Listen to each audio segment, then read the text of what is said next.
नाशिकमध्ये फडणवीसांचे हिंदू जनसेवक मुख्यमंत्री म्हणून बॅनर लागलेले आहेत। नाशिकच्या अशोक स्तंभ परिसरात फडणवीसांचे बॅनर झळकलेले आहेत। शिंदेंच्या कॉमन मॅन बॅनरनंतर आता फडणवीसांचे हिंदू जनसेवक असे बॅनर लागलेले आहेत।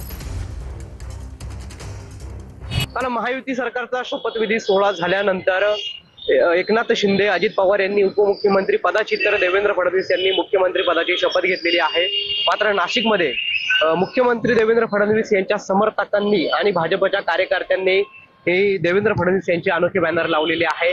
महाराष्ट्र हिंदू जनसेवक मुख्यमंत्री अशा आशयाचे देवेंद्र फडणवीस यांचे बॅनर लावलेले आहेत। खरं तर यापूर्वी देखील नाशिक शहरात कॉमन मॅन म्हणून मुख्यमंत्री एकनाथ शिंदे यांचे बॅनर पाहायला मिळाले होते। आता मुख्यमंत्री देवेंद्र फडणवीस झाल्यानंतर त्यांनी मुख्यमंत्री पदाची शपथ घेतल्यानंतर महाराष्ट्र हिंदू जनसेवक मुख्यमंत्री अशा आशयाचे बॅनर नाशिकमध्ये लागलेले आहेत। एकूणच या बॅनरवरती देवेंद्र फडणवीस, गिरीश महाजन आणि प्रभू श्रीरामचंद्र व हनुमानाचा फोटो असल्यानं या बॅनरची चर्चा आता नाशिकच्या राजकीय वर्तुळात चांगलीच रंगू लागली आहे। पवन येवले, TV9 मराठी, नाशिक।